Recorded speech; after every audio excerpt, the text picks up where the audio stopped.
Hey guys, Richard Butler here, back with another review, and today we are talking webcams. But which one am I talking about? Well, let's find out.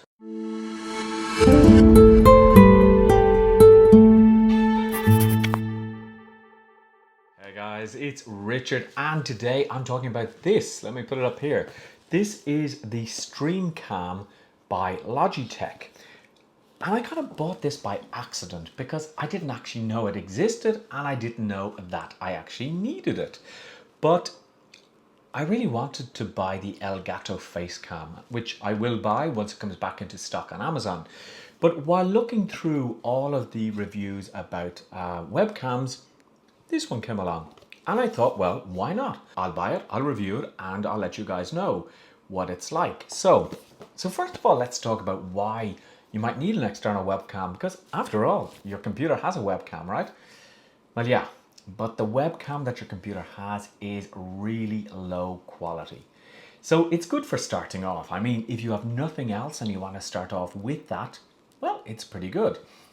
But the idea is that as you progress, well, your webcam should progress as well. So if you want to do YouTube videos, if you want to do live streams, it would be better to get a better webcam. Now, this particular webcam is 1080p, which means that it's a high definition webcam and it films at 60 frames per second. Now, I'm no expert on frames per second, but the more frames per second that are shown, the smoother the video should be. That is what they say.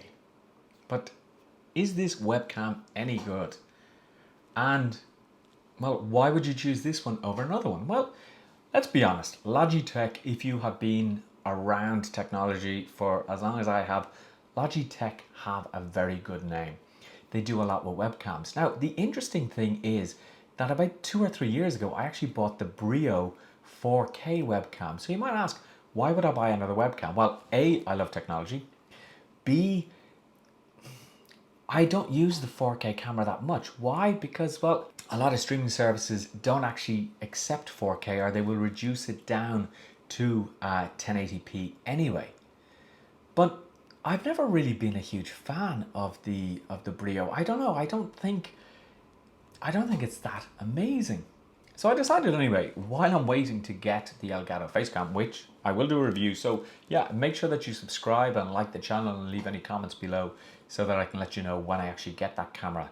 But I decided to get this one, and well, the sticker is gone from it, but it was actually Amazon warehouse. So I got this for, I think, 90 euros.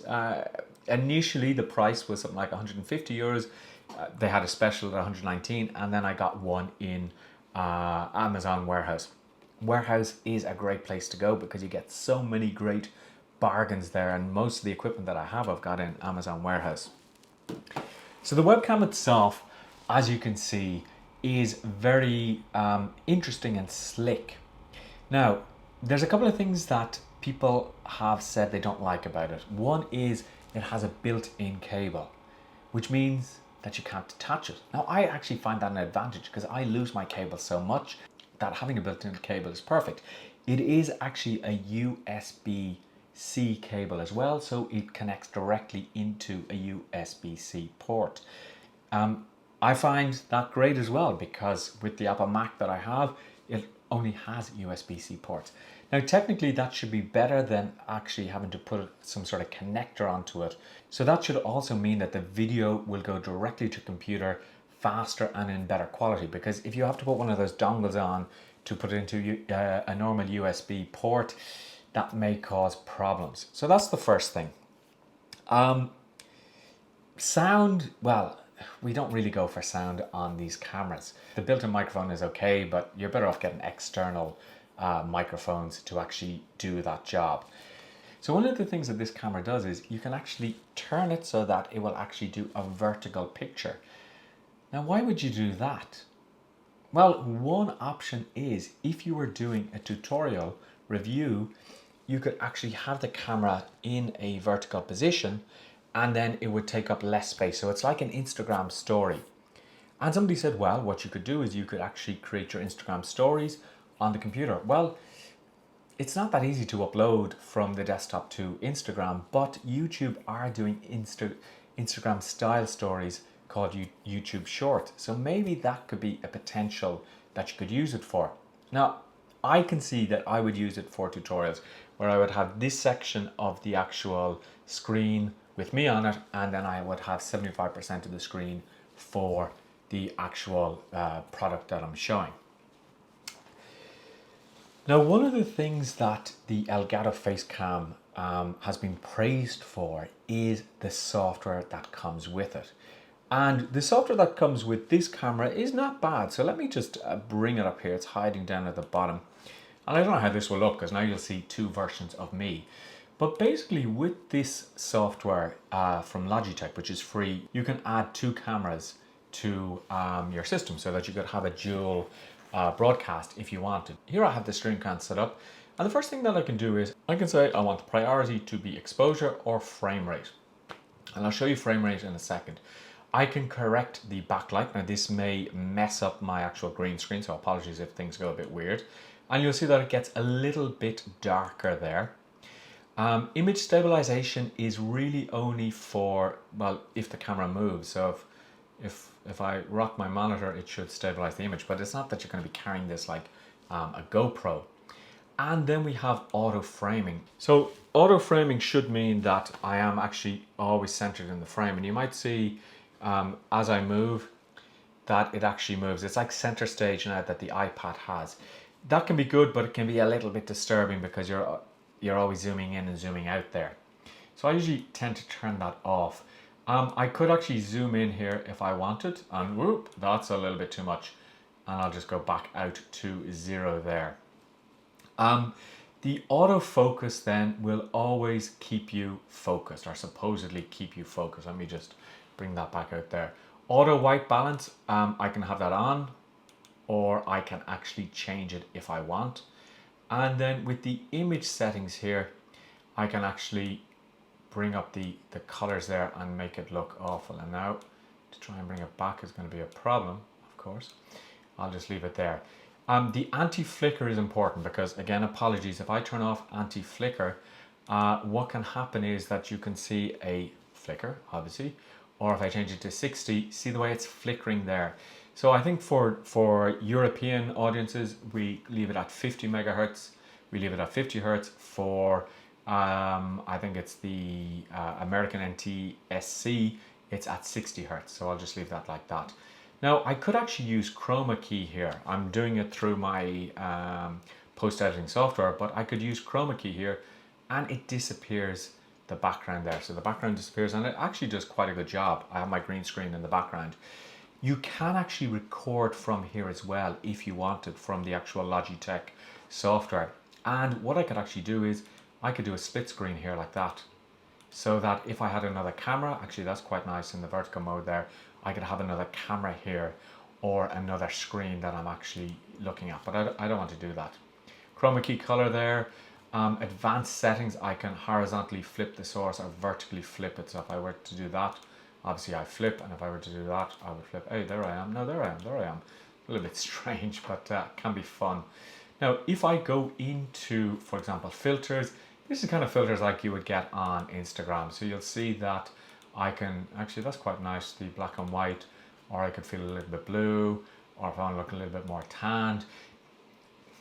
I like, why would you use that? I don't know, but I guess this one just looks a little bit weird, but depending on what type of video you want to do. So let me just go back here. I could have a border here if I wanted, and I would just put in source 1, and you will see that on screen there is a border like that. Why I would want to do that, I don't know, but it's an option. Then I actually have the camera here. Now, this is a full HD. I said HD at the beginning, but it's full HD, and you have different frames per second here. So I could reduce this down. Now, what I did find in my editing software was that I had to make sure that I had my preferences set for 60 frames per second, because otherwise there was a lag between the voice and the way my lips were moving, so it wasn't syncing up properly. With the sound, I can decide what microphone I want to use here, and I'm actually using a wireless Go. And then I have the Alt here, but I don't want to use that. where I can actually set up different keys for what I want to do. Now, one of the things here which is quite good is you can have different setup profiles. So I can say office vertical and I go to that size and it's looking for a different camera and I'm just gone there. Or I can say in the office and that will bring me back there. Now, for some reason on the screen here, you can't, no, there I am, I'm back there. So that's kind of handy because when I have settings, I can just set up a profile like that. And as long as I'm logged into the Logitech software, well then it will actually get the settings. Down here, you will actually see that I can start to record, I can take a photo, I can have different media, I could actually mute the sound, etc. So as a camera, I think it's a pretty good camera. I'm quite pleased with it at the moment. Now, I have coupled this with some lighting, and obviously I have my wireless Go 2 audio as well. That's where the audio is coming through. But if you're thinking of setting up a streaming studio or just to do YouTube videos, there's a couple of things that are important really, and it's to make sure that there's enough light and that the sound is good. But start off small. I think if you could get this Logitech camera, and I have links to Amazon US for this, I think it's a pretty good camera. For 90 euros or $100, I don't think it's that expensive. I think it's good quality. I think the picture is pretty good. I'm really looking forward to getting my hands on the Elgato one because the Elgato is double the price. It's 200 euros plus. But sorry if you hear some background noise, it's my air conditioner. It always does that when I'm actually recording. But if you know, I think the Elgato is something that I really want to try out because they say that it's the closest webcam that gives you DSLR type of capabilities for really tuning in the color.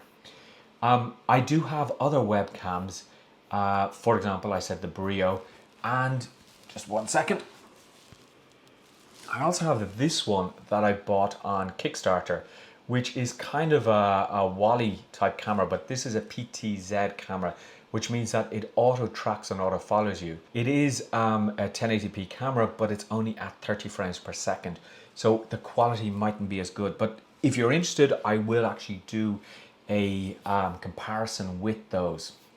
And I do apologize actually if the green screen is messed up because obviously when I'm recording, I put green screen on this particular screen here, so I don't know what the recording is going to come out like. So,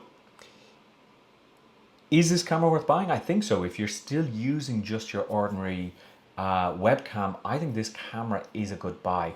It's kind of big, it's kind of bulky, but I like it actually.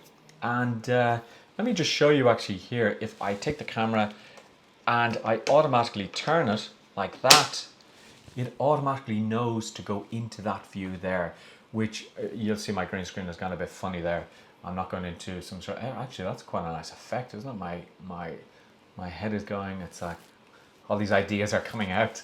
But this is the idea that you can just turn the camera like that, and then I could go in here and I could say, okay, I could do another video, or I could just record like that, and it gives a kind of Instagram story type effect. All right, guys. That is the video for today. I will be reviewing the Rode Wireless Go in my next video. And I also have the YOLO Box Pro. This is one that you want to see that I'll be recording as well. Make sure that you like the video. Make sure that you subscribe to the channel. And if you have any questions, let me just change that back because that's awful. See the way it does it automatically like that?